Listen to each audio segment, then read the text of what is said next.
nakita ng mga Pilipino kung ano ang klaseng gobyerno ang hindi maganda.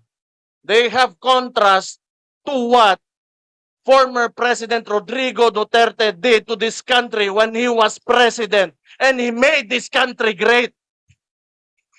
He made us Filipinos proud of our country. We now request our party president to give his directives to the body. Mr. President.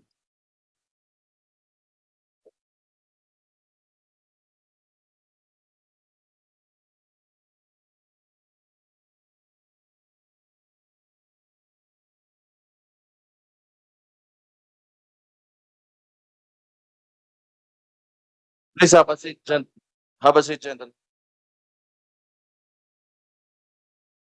Former DOE Secretary Alfonso Cusi, Attorney Wendell Abisado, Senator Christopher Lawrence Bongo, Attorney Salvador Benaventura Panelo, Attorney James Patrick Jimmy Bondoc, Attorney Martin Delgra, former Mayor Michael Rama, Attorney Jesus Hinlo Jr., Attorney Aimee Torrefranca Neri, Attorney Ferdinand Topacio, Attorney Silvestre Bello III, Senator Robin Padilla, Philip Salvador, PDP Council Officers, at sa inyong lahat, PDP Laban members, good afternoon, and thank you for your trust and confidence in me. Maraming salamat sa inyo. Gusto kong malaman nyo na I am only here as your instrument. I am not here for personal ambition. I am here to make this country work. Masyado nang mataas yung masyado nang maraming nangyari. The core objective of one of the core objectives of PDP Laban is what? It is federalism. We have to remember this because we believe that in a federal system of government, we will be able to govern ourselves kung paano natin talaga gusto yung direksyon ng ating bansa.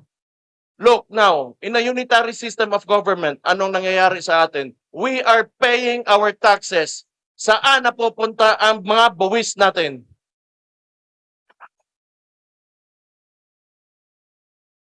Instead of opening up the Blue Ribbon Committee on the flood control, kung saan nawawala ang trilyon-trilyon nating pera, ano ang priority ng administration ngayon? Yung impeachment ng Vice President. Because we all know, pag hindi nila matatanggal ang Vice President ngayon, hindi sila makalagay ng presidente nila on the 2028 elections because he is a great threat sa presidency this 2028. Now, I go back. Tingnan nyo, the unitary system of government, presidential one. They have so much control and so much power, and that is centralized right now, kaya nangyayari sa atin to. The president can threaten anyone. Tingnan nyo, walang natitira. Dalawa nating senador, isa nating senador, kinulong nila. Our guest candidate during the midterm elections, Rodante Marcoleta, just because he wants to open the Blue Ribbon Committee on Flood Control, anong ginawa sa kanya? Do we even have freedom at all at this point dito sa bansa natin? The former president, nasan ngayon? He's in The Hague. He's in the ICC. And clearly, walang jurisdiction. We know the process and they broke the process. And mind you, this is an establishment that should be an honorable one. And yet, they move like syndicates. They have cooperated with the president who moves like a syndicate.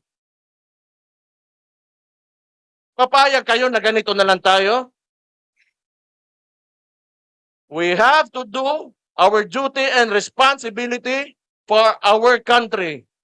All of us members of this party will not have an ambition of his own, and our collective ambition is to lift this country up from all of this corruption, from all of this evilness that is happening to our country right now. This should stop right now in the 2028 elections. Yung mahalaga kasi, yung kinabukasan. I have children. You have children. You have grandchildren. What kind of future do you want for these kids? A worst one that we have now, or a better one? So we have to fight. Kahit gaano sila kalaki, makapangyarihan, nasa kanila lahat ng pera, tinatakot nila ang lahat, kinukulong nila ang lahat, hindi tayo titigil hanggat sa hindi tayo mauubos. Pero mauna muna kayo ha, ako na last kulong.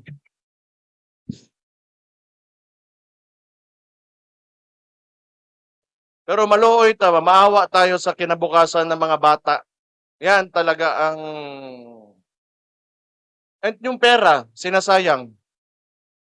Sinasayang, it is estimated that we have lost up to 1 trillion in corruption already. And look at our environment. Look at the people. People are still suffering. People are still hungry and very dissatisfied with this government. The survey showed, ang presidente natin ngayon got a survey, an approval rating, which is a disapproval rating, negative 27. Di na natin kailangan pag-usapan pa. The people already know. We are tired and we do not want this anymore. But I guess the upside of things, tingin ko rin naman maganda. Kasi nakita ng mga Pilipino kung ano ang klaseng gobyerno ang hindi maganda. They have contrast to what former President Rodrigo Duterte did to this country when he was president. And he made this country great. He made us Filipinos proud of our country. So which is good contrast. Ngayon, pag upo ni Bangag, ano nangyari? That is why people are very dissatisfied because nakikita natin ang difference, ang diferensya ng noon at ngayon. I think marami pa tayo on the agenda. But gusto ko lang ulitin, I am here for you as your instrument, as your leader of this party. Kung anong gusto nyo ang direksyon na susundin natin, I will listen to you. Kung tingin nyo anong ikakabuti para sa ating partido, ikakabuti ng ating bansa, ikakabuti sa atin, ng mga sarili natin at sa mga pamilya natin, I will listen to you. This should be a collective effort. Lahat tayo magkaisa. I really value unity. Kailangan natin magkaisa. Kung may problema, may kailangan kayong ipaabot sa akin as president of this party, let me know. Then my ears are open and they're ready and I am very willing to listen to you. All the members, galing sa pinakababa hanggang sa akin sa pinakataas.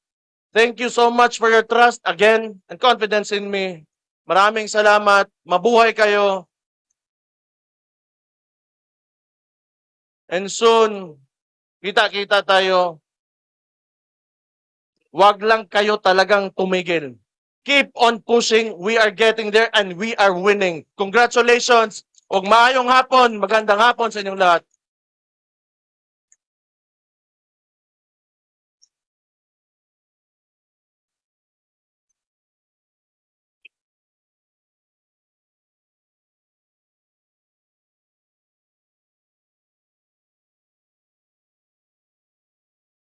Thank you, Mayor Baste.